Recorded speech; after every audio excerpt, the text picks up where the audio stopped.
تاریخ میں عالمی بادشاہوں کی وقت کے سپر پاور کی بربادی کا نام کیسر و کسریٰ ہے۔ جس نے مکتوب مبارک کو جلایا وہ خود جل کر راکھ ہوا، جس نے پھاڑا اس کا تخت پاش پاش ہوا، ٹکڑے ٹکڑے ہوا۔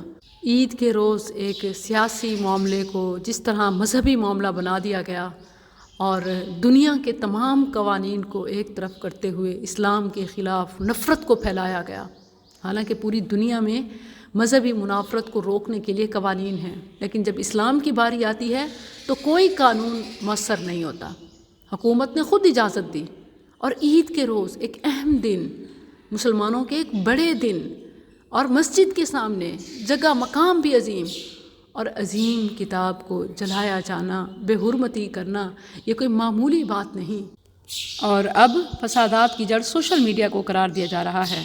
جب یہ سب کیا گیا، عوام کا مجمع تھا، میڈیا کے نمائندے تھے، تب احساس نہیں تھا، تب آزادی اظہار تھا۔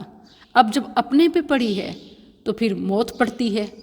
فرانس میں پہلے انٹرنیٹ سروس محدود اور پھر معطل کر دی گئی، اور اب ٹویٹر کا بھی پھیلاؤ روک دیا گیا، خاص طور پر جو مذمتی بیانات ہیں اور حساس مقامات ہیں۔ ایک بات یاد رہے، جتنے بھی نیوز چینلز، ایون اسلامی ممالک میں بھی یا انٹرنیشنلی نیوز چینلز بھی اس واقعے کو صحیح بالکل پیش نہیں کر رہے، بجائے اس کے کہ اس واقعے کی مذمت کی جاتی، بلکہ واقعے کے بعد جو ریئیکشن آیا اس کی مذمتی پوسٹ آ رہی ہیں۔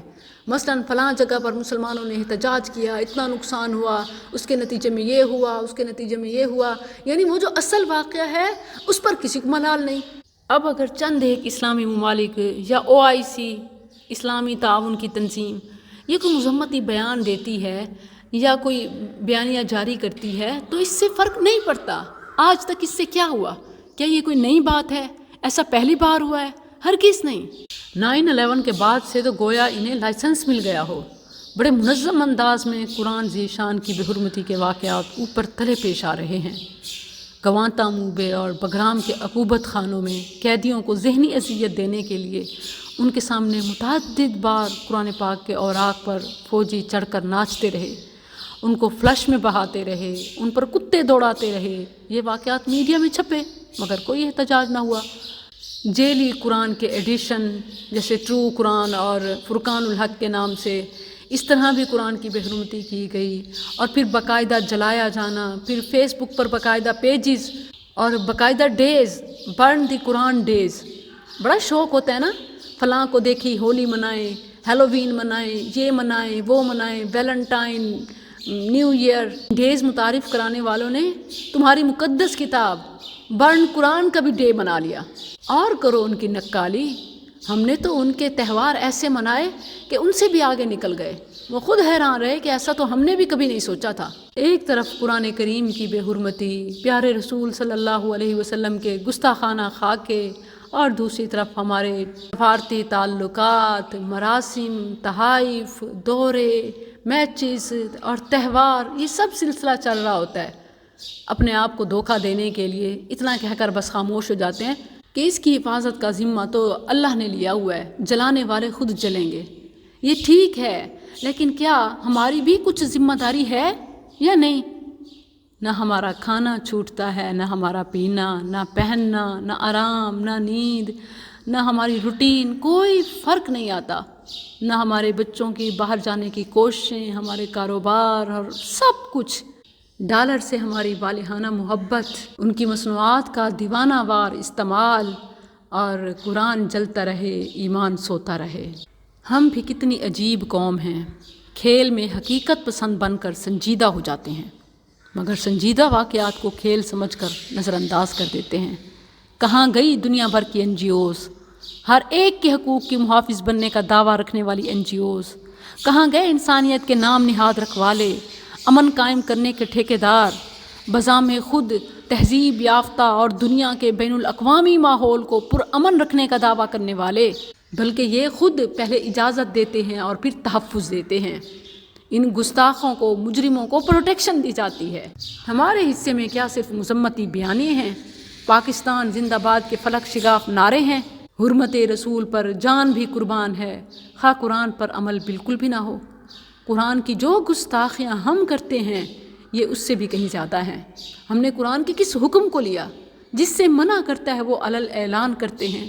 پورا ملک اس وقت سودی کاروبار پہ چل رہا ہے۔ اللہ ماشاء اللہ ہماری تو نمازیں ہوں روح سے خالی، حج، عمرہ، قربانیاں، جائز ناجائز، حلال حرام، رشوت، چوری، ڈاکہ، ظلم، سود، کیا کچھ نہیں ہے مکس۔ کیا اس سب کے ساتھ اللہ ہماری عبادات کو، تجیبات کو قبول فرمائے گا؟ وہ کون تھے کہ جو ایک مظلوم خاتون کی پکار پر پورا ملک فتح کر دیتے اور کہاں سے مدد کو پہنچ جاتے؟ روایات میں اختلاف ہو سکتا ہے، تاریخی باتیں ہیں، لیکن یہ حقیقت اظہر من الشمس ہے۔ کبھی صرف ایک بوڑھی ماں کی پکار پر اور بچی کی پکار پر پوری فوج جمع ہو جاتی تھی اور ملک باب الاسلام بن جاتے تھے۔ حجاج بن یوسف کی بات مجھے یاد آ رہی ہے، جس نے دور دراز دیبل کے ساحل پر موجود مظلوم عورتوں کی ظالم راجہ دہر کے خلاف فریاد سنی تو تڑپ اٹھا۔ مسلسل فوجیں بھیجتا رہا اور آخر میں 17 سالہ داماد محمد بن قاسم کو ظالم راجہ کی سرکوبی کے لیے بھیج دیا اور آخر ان مظلوم عورتوں اور بچوں کو عراق منگوا کر ہی سکون لیا اور سندھ باب الاسلام بن گیا۔ مجھے عباسی خلیفہ معتصم یاد آنے لگا ہے جب اس کو اطلاع ملی کہ اموریہ کے بادشاہ نے ایک مسلمان خاتون کو طرح طرح کی اذیتیں اور تکلیفیں پہنچائیں، اور جب اس مظلوم و بے بس خاتون نے چلا چلا کر کہا واہ معتصمہ واہ معتصمہ، تو اس ظالم نے تانا دیا، ہاں بلا لے اپنے معتصم کو، وہ تو اسی وقت اپنے ابلک گھوڑے پر سوار ہو کر جیسے آ جائے گا اور تجھے میرے پنجے سے چھڑا کے لے جائے گا۔ خلیفہ معتصم کو جب یہ خبر ملی تو ایک دم حالت غیر ہو گئی، آنکھیں اشک بار ہو گئی، رندی ہوئی آواز میں بولا لبیک اے بڑھیا، میں جب تک تیرا بدلہ نہ لے لوں مجھ پر کسی قسم کا آرام اور لذت حرام ہے۔ پھر اس نے غلام کو حکم دیا کہ یہ شربت کا پیالہ فی الحال رکھ دو، میرے لیے حرام ہے کہ ایک بوڑھی مسلم خاتون قید کی حالت میں مجھے مدد کے لیے پکار رہی ہو اور میں یہاں ٹھنڈے میٹھے شربت سے محظوظ ہوتا رہوں۔ رکھ دو اس پیالے کو کہ میں واپس آ کے پیوں گا۔ مشیر منع کرتے رہے، فوج لڑنے سے گریز کرتی رہی کہ انتہائی سردی ہے، کمانیں بھی اکڑ گئی ہیں، مگر آندھی کی سی تیزی سے یہ فوراً روانہ ہوا۔ 200 کمانیں خود سپاہیوں کو کھینچ کے دکھا دیں کہ تم سے یہ نہیں کھینچی جاتی۔ پھر سپاہی بھی ساتھ بڑھے اور چند گھنٹوں میں اموریہ فتح ہو گیا۔ فتح حاصل ہوتے ہی معتصم اس کنویں پر پہنچا جہاں وہ مسلمان خاتون قید تھی، اسے کنویں سے باہر نکالا اور اسے مخاطب ہو کر کہنے لگا تو نے اللہ کو پکارا اور مجھے آواز دی، میں اب حاضر ہو گیا ہوں۔ کس طرح وہ بڑھیا سرخ روح ہو گئی۔ مجھے سلطان صلاح الدین ایوبی یاد آ رہا ہے، اس نے اپنے اوپر چارپائی پہ سونا اور آرام و چین سے بیٹھنا حرام قرار دے دیا تھا کہ جب تک اہل صلیب سے فلسطین اور یروشلم واپس نہ لے لوں گا چین سے نہ بیٹھوں گا۔ میری عید اسی دن ہوگی جب فلسطین ہمارے ہاتھ میں آئے گا۔ اس نے اپنا ارادہ حج تک ملتوی کر دیا۔ مجھے شہاب الدین غوری بھی یاد آ رہا ہے، اب ماؤں کے دودھ میں وہ طاقت نہیں رہی، یا مجاہدوں میں اب وہ غیرت نہیں رہی۔ ڈالر، شباب، شراب اور عیش و عشرت کے دل دادا ہو گئے۔ ہم نے اپنے آپ کو خود بے وقت کیا۔ جنہوں نے اقدامات اٹھانے تھے انہوں نے بیانات دیے، اور جنہوں نے اس قرآن کو دل میں بٹھانا تھا انہوں نے گھر کی الماریوں اور دیواروں پہ لٹکا دیا۔ گھر میں جلانے کو چراغ نہ ہو گزران ہو سکتی ہے، لیکن گھر میں تلوار نہ ہو گزران نہیں۔